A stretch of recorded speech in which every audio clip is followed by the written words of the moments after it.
Барлықтарыңызға сәлем. Бүгін сіздерге Canva приложениесіндегі шаблондармен қалай жұмыс жасау керек екенін көрсетемін.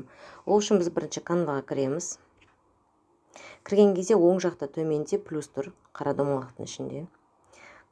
Бізге неше түрлі размерлер береді.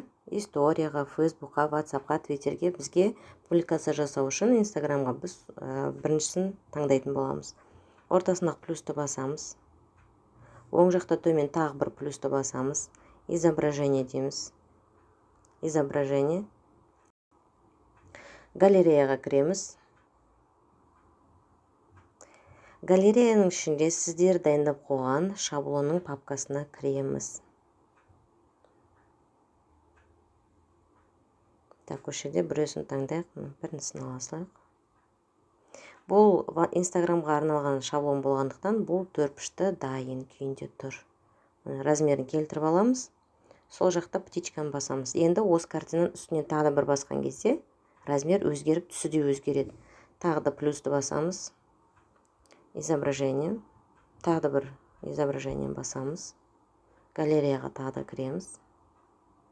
Түк қиындығы жоқ. Ең оп-оңай приложениенің бірі. Кез келген бір суретті таңдай қояйық. Мысалға, мына суреттің біреуін. Осы суретті размеріне қарай кішкене үлкейтеміз. Жоғар жақта домалақтың ішінде 3 нүкте бар, соны басқан кезде мынау парақшалармен бірге стрелканы көрсетіп тұр. Қарасаңыздар, мынау ненің жағы төртбұрышының ішіне кірді. Көрдіңіздер ме?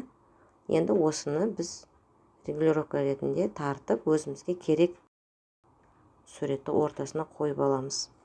Кез келген жерді басамыз. Сол жақта птичканы басамыз, дайын болған суретті. Оң жақта төбеде стрелка тұр, сохранить изображение дейміз. Болды.